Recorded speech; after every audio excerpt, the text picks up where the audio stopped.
All right, Richard Skinner from the Inquirer is here. So is Dave Collins, a former big leaguer. Guys, you saw the poll question. Tony Cingrani's role going forward. Skinny, what should it be? That's a great one.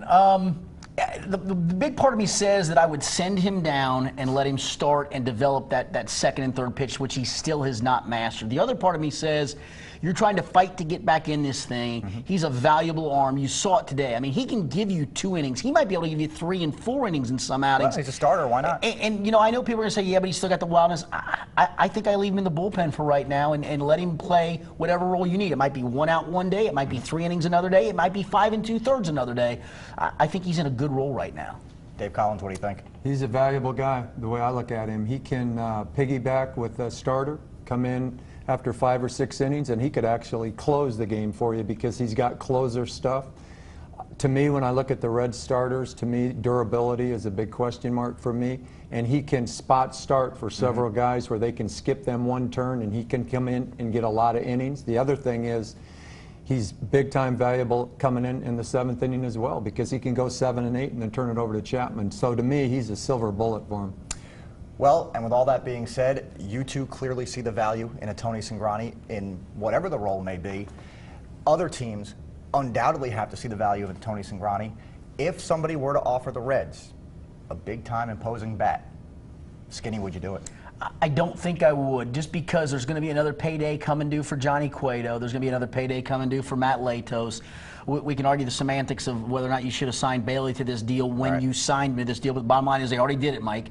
I think I hang on to him just because moving forward, he's a value in a lot of different areas. He may be the closer one day if you decide he can't pay Chapman. So I don't. I think you have to just kind of roll the dice with what you got right now. Get the bat or keep the arm?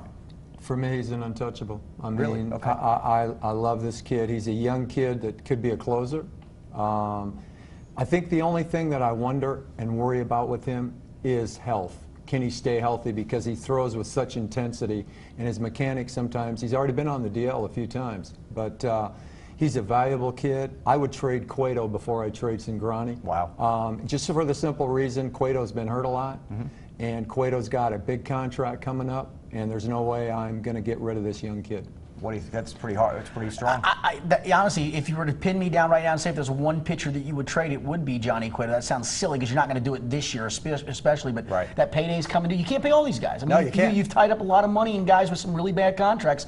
Unfortunately, I'm not sure you can afford to do that down the road. All right, and one guy who could be getting his payday down the road is Matt Latos. We saw Matty make his return, or not even return, his debut for the 2014 season. He obviously had the off-season issues. They lingered to the very first day of spring training. Now he's finally back 2.5 months into the season.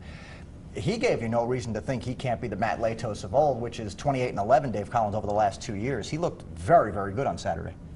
He's always had great stuff. In fact, his stuff is electric. But the Reds didn't pick him up to win a lot of games during the season. They picked him up to win a big game in the playoffs. And that's what they've got him here to do.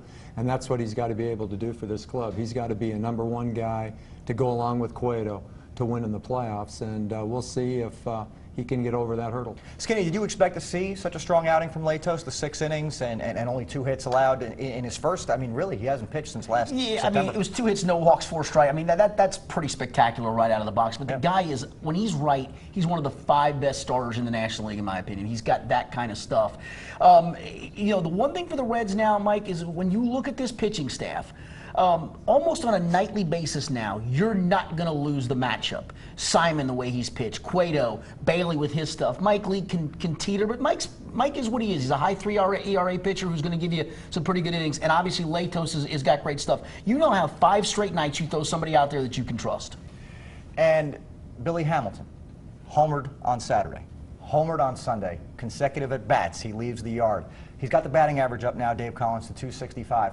Marty Brennaman said this week that he's arguably the most impactful player he's seen.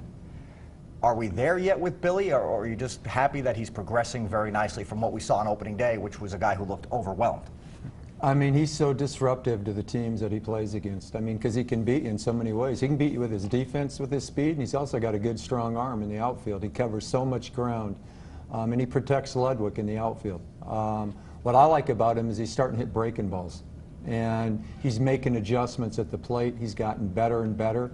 And to me, his confidence right now is off the charts. And when you got a player that's confident, that's got that kind of speed, he's dangerous, and he's part of the reason they're playing like they are. Most impactful? Yeah, to some degree. The only problem for me is, again, the batting average is up. His on-base percentage is still below 300. I mean, he's got to be more selective. I think he went over today. He might have gone over today, Just because he had the slightly. 3 hits today. Slightly The over one thing today. I did like, and Dave can probably attest to this as much as anything else, sometimes you get guys who are not even close to being home run hitters, and Right. they hit a couple like that, and they start thinking, I'm a home run hitter. The best thing to me today was after the home run, 2 base hits. He just went back to doing what he should do. Put the ball in play, let your legs do the work. That's what he can do. If he can somehow start to draw more walks and get that on-base percentage of 325, he will be extremely impactful. And 3 doubles today for Ryan Ludwig. So things looking up for the Reds as they pound out 19 hits and 13 runs in a win over the Brewers. They win the series and gain a game on first place Milwaukee. Dave Collins, Richard Skinner, happy Father's Day, guys. Thanks to very much, you and you. and the dads in your lives.